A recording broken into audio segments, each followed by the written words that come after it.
Jérémie chapitre 2, 800. La parole de l'Éternel me fut adressée en ces mots. Va et crie aux oreilles de Jérusalem, ainsi parle l'Éternel et je me souviens de ton amour lorsque tu étais jeune, de ton affection lorsque tu étais fiancé, quand tu me suivais au désert, dans une terre inculte. Israël était consacré à l'Éternel il était les prémices de son revenu. Tous ceux qui en mangeaient sont rendus coupables, et le malheur fondé sur eux, dit l'Éternel, Écoutez la parole de l'Éternel, maison de Jacob, et vous toute famille de la maison d'Israël. Ainsi parle l'Éternel, Quelle iniquité vos pères ont-ils trouvé en moi pour s'éloigner de moi et pour aller après des choses de néant et n'être eux-mêmes que néant? Ils n'ont pas dit, où est l'Éternel qui nous a fait monter du pays d'Égypte, qui nous a conduits dans le désert, dans une terre aride et pleine de fosses, dans une terre où règne la sécheresse et l'ombre de la mort, dans une terre par où personne ne passe et où n'habite aucun homme.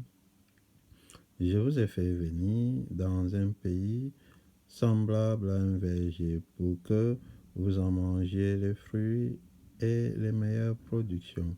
Mais vous êtes venus et vous avez souillé mon pays et vous avez fait de mon héritage une abomination. Les sacrificateurs n'ont pas dit, où est l'Éternel Yahweh? Les dépositaires de la loi ne m'ont pas connu. Les pasteurs m'ont été infidèles. Les prophètes ont prophétisé par Baal et sont allés après ceux qui ne sont d'aucun secours. C'est pourquoi je veux encore contester avec vous, dit l'Éternel Yahweh. Je veux contester avec les enfants de vos enfants.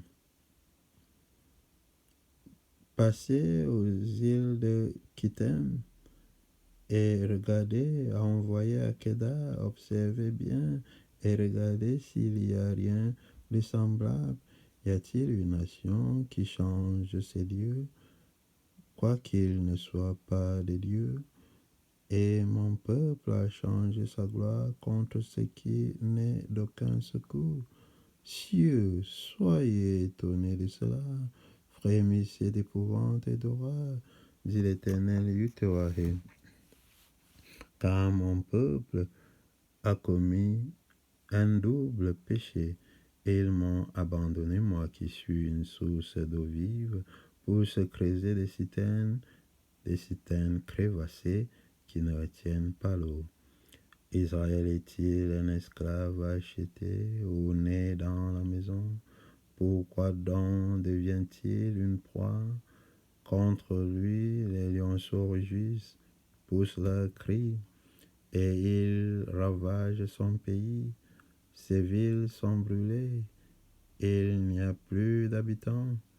Même les enfants de Note et de Tarpané te briseront le sommet de la tête. Cela ne t'arrive-t-il pas parce que tu as abandonné l'Éternel, toi et ton Dieu, lorsqu'il te dirigeait dans la bonne voie? Et maintenant, qu'as-tu à faire d'aller en Égypte pour boire l'eau du Nil? Ou qu'as-tu à faire d'aller en Assyrie pour boire l'eau du fleuve? Ta méchanceté te châtiera et ton infidélité te punira. Tu sauras et tu verras que c'est une chose mauvaise et amère d'abandonner l'Éternel, toi et ton Dieu, et de n'avoir de moi aucune crainte, dit le Seigneur l'Éternel, toi et des amis.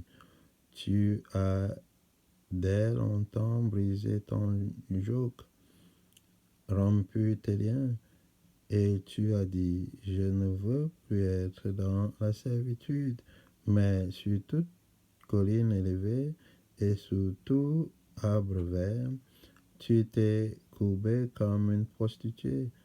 Je t'avais planté comme une vigne excellente et du meilleur plan. Comment as-tu changé, dégénéré en une vigne étrangère, quand tu te laverais avec du nitre, quand tu emploierais beaucoup de potasse, ton iniquité resterait marquée devant moi, dit le Seigneur l'Éternel Yahweh. Comment dirais-tu, je ne me suis point souillé, je ne suis point allé après les balles? Regarde tes pas dans la vallée, reconnais ce que tu as fait, dromadaire à la course légère et vagabonde, ânesse sauvage habituée au désert, haletante dans l'ardeur de sa passion, qui l'empêchera de satisfaire son désir? Tous ceux qui la cherchent n'ont pas à se fatiguer. Ils la trouvent pendant son mois. Ne t'expose pas à avoir les pieds nus. Ne dessèche pas ton gosier. Mais tu dis, c'est en vain, non, car j'aime les dieux étrangers. Je veux aller après eux. Comme un voleur est confus lorsqu'il est surpris, ainsi seront confus ceux de la maison d'Israël. Eux, leur roi, leur chef, leur sacrificateur et leur prophète, ils disent au bois, tu es mon père, et à la pierre, tu m'as donné la vie, car ils me tournent le dos, ils ne me regardent pas. Et quand ils sont dans le malheur, ils disent, lève-toi, sauve-nous. Ou dans son tes dieux que tu t'es fait, qu'ils se lèvent, s'ils peuvent te sauver au temps du malheur, car tu as autant de dieux que de villes, ô Juda. Pourquoi contesteriez-vous avec moi? Vous m'avez tous été infidèles, dit l'Éternel Yahweh. En vain ai-je frappé vos enfants. Ils n'ont point eu égard à la correction. Votre glaive a dévoré vos prophètes comme un lion destructeur. Hommes de cette génération, considérez la parole de l'Éternel Yahweh. Ai-je été pour Israël un désert ou un pays d'épaisses ténèbres? Pourquoi mon peuple, dit-il, nous sommes libres, nous ne voulons pas retourner à toi? La jeune fille oublie-t-elle ses ornements, la fiancée sa ceinture, et mon peuple m'a oublié depuis des jours sans nombre? Comme tu es habile dans tes voies pour chercher ce que tu aimes, c'est même au crime que tu les exerces. Jusque sur les pans de ton habit se trouve le sang de pauvres et innocents que tu n'as pas surpris faisant effraction. Malgré cela, tu dis, oui, je suis innocente. Certainement, sa colère s'est détournée de moi. Voici, je vais contester avec toi, parce que tu dis, je n'ai point péché. Pourquoi tant d'empressement à changer ton chemin? C'est de l'Égypte que viendra ta honte, comme elle est venue de la Syrie.